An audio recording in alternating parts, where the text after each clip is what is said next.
राधे राधे दोस्तों। एक बहन हमारे वीडियो के कमेंट में कुछ लिखती हैं और कुछ पूछना चाहती हैं। वो ये लिखती हैं, मुझे कुछ सवाल पूछने हैं अपनी सिस्टर के मृत्यु के लिए। कहाँ पूछूं या कहाँ जान सकती हूँ उसके आंसर। कोई भी इंसान क्यों मर जाता है?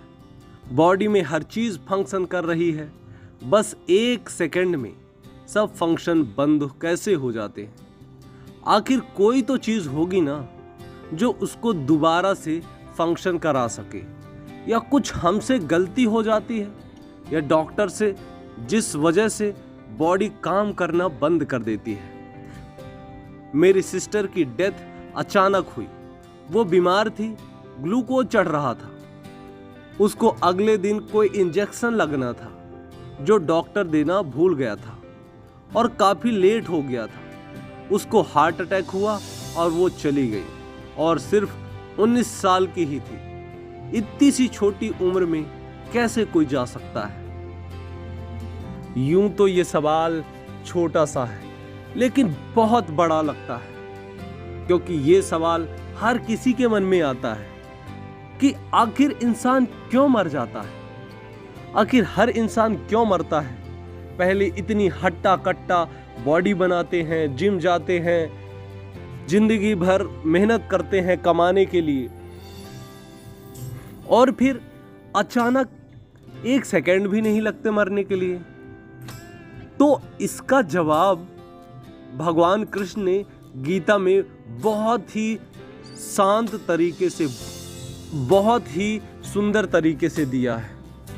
दोस्तों, मुझे उसका श्लोक तो नहीं याद है, लेकिन हाँ, मैं पढ़ा जरूर हूँ, क्योंकि मैं इतना भी ज्ञानी नहीं हूँ कि अभी मुझे पूरे गीता के श्लोक याद है। हालांकि मैं उस दिशा में काम कर रहा हूँ कि मुझे गीता के हर श्लोक याद हो जाएं और मैं आपको श्लोक के साथ गीता का ज्ञान सुना सकूं। लेकिन अभी नहीं है, इसलिए मैं जो उसका अर्थ जानता हूँ, सिर्फ जो मैंने पढ़ा है वो बता रहा हूँ आपको। भगवान श्री कृष्ण कहते हैं, हे अर्जुन, जो व्यक्ति इस पृथ्वी पर जन्म लिया है उसे एक दिन जाना ही है। आपको ये जान लेना चाहिए कि आत्मा और शरीर दोनों ही अलग अलग वस्तुएं हैं, दोनों ही अलग अलग चीजें हैं। जिस शरीर में आत्मा चली गई, यानी कि उस शरीर का मरना निश्चित है, यानी कि कभी ना कभी उस शरीर को नष्ट होना ही है, क्योंकि आत्मा कभी नहीं मरती और शरीर एक दिन मर जाता है, शरीर शिथिल हो जाती है। हमारी यही सच्चाई है कि यदि कोई जन्म लेता है तो उसे मरना ही है। यहाँ तक कि भगवान ने भी हमेशा के लिए धरती पर नहीं रहे। भगवान को भी एक समय ऐसा आया कि जब इस धरती को छोड़कर जाना पड़ा था। तो आप ये चीज़ अच्छे से समझ लीजिए कि जो व्यक्ति जन्म लेता है उसको मरना जरूर है, चाहे वो आज मरे या कल।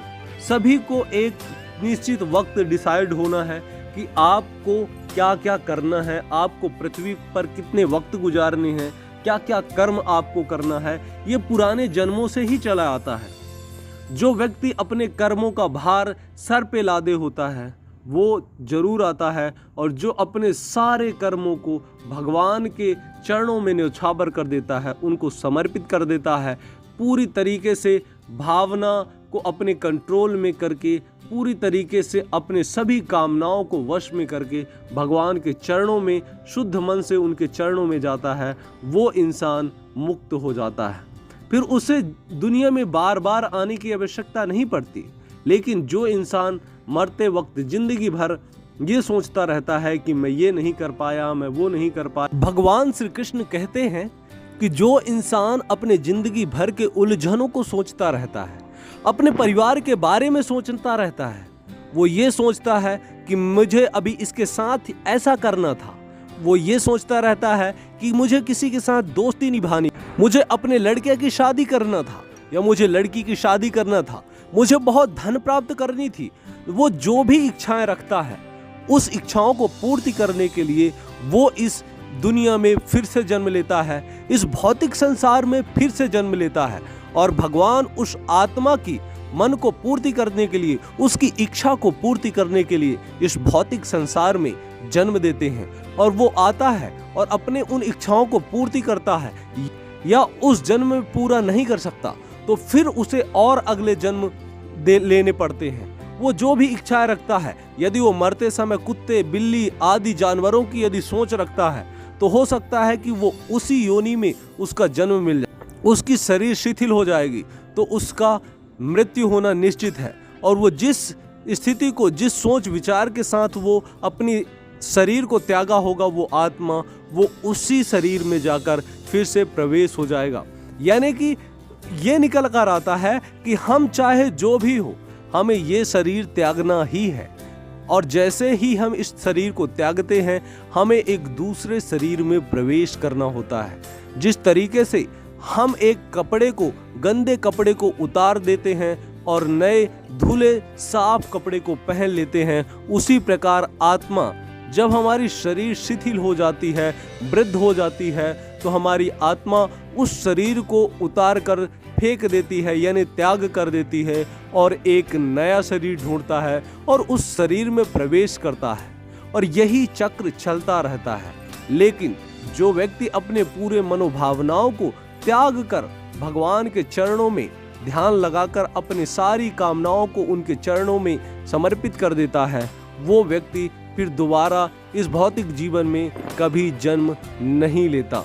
तो दोस्तों, मैं आशा करता हूं कि आपको हमारी भगवत गीता का ये ज्ञान, ये छोटी सी प्रयास अच्छा लगा हो। यदि आपको ये गीता का ज्ञान अच्छा लगा है तो हमारे चैनल को सब्सक्राइब कीजिए। यदि आप भगवान कृष्ण के भक्त हैं तो गीता को पढ़ना शुरू कीजिए, गीता को सुनना शुरू कीजिए। कुकू एफएम एक ऐसा प्लेटफॉर्म है जिसमें आप गीता ज्ञान को बाय कंडीशंस के द्वारा, हर कंडीशन, हर सिचुएशन के द्वारा समझाया गया है। सिर्फ 200 रुपया में उसका जो है तो आप सब्सक्रिप्शन ले सकते हैं साल भर के लिए और उससे मनचाहा बुक, भगवत गीता, रामायण और भी अच्छी अच्छी पुस्तकें सुन सकते हैं। तो मैंने इस वीडियो के डिस्क्रिप्शन में कुकू एफएम का लिंक दे दिया है। यदि आप सुनना चाहते हैं तो आप जरूर उसे डाउनलोड कीजिए और आप मेरा कोड यानी अरुण यूज़ कीजिए, तो आपको उसमें कोड दिया होगा, आप उसे यूज़ कीजिए और आप पा सकते हैं 50% तक का डिस्काउंट। तो दोस्तों, यदि आप गीता ज्ञान सुनते हैं